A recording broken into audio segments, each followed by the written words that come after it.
I want to start by saying thanks to Shannon for explaining the Troubling the Waters group last week. And since we may be repeating the curriculum, one question that has come up is what we learn in this group, sort of what we do. And the curriculum begins by focusing on sort of our cultural heritage and what groups we are part of. Saying, I don't see race, all races are the same, I think is currently viewed as sort of counterproductive. We need to acknowledge that there are different groups, so we acknowledge the unequalness that's out there and we're prompted to act. The second thing that Troubling the Waters group does is really spend a lot of time thinking about privilege and white privilege. And I think this is a struggle for all of us. You know, one of the big roadblocks to change is that we feel like everything we have is what we've earned. We deserve this. You know, and if Black people are poor or lack health insurance, it's easy to blame them without thinking of the history that has led to the present society. But Jesus said emphatically, if someone is blind, it's not because of his sin or his parents' sin. Jesus teaches us not to blame people, and not to accept inequality, but to love everyone. And Jesus doesn't just tell us to respect everyone, he teaches us to care for everyone. And that to me is really the hard part, right? Not just to respect, but how do we care? And what are we really asked to do next? And I think it's not always easy.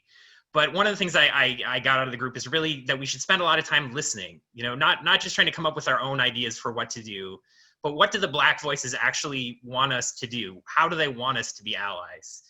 And, you know, the request can be anything from simple to complicated. You know, one request I've heard a lot lately is that Black people want white people to explain racism to other white people so they don't have to explain it all the time. You know, the statement, you hear this statement, Black Lives Matter. What does Black Lives Matter mean? It's a simple statement that we won't accept the random killing of Black people anymore. Black people shouldn't be the only ones who have to explain what that statement means. We also discussed institutional racism, and we all need to think about how we can impact that. You know, voting is a big part of that, obviously, but it's not all of it. You know, and I'll just throw out one idea, but, you know, others may matter in all our lives. You know, if you met a political leader, if you met somebody at a town hall or a fair or just at the store, you know, what issue would you ask them to work on? Would police reform have been on your radar until recently as an issue you would ask your political leader to work on when you saw them? The issue is that systematic racism will never change if we as white people accept the status quo because we are safe. If police reform is never an important issue for those of us who are the majority, then it will never really change.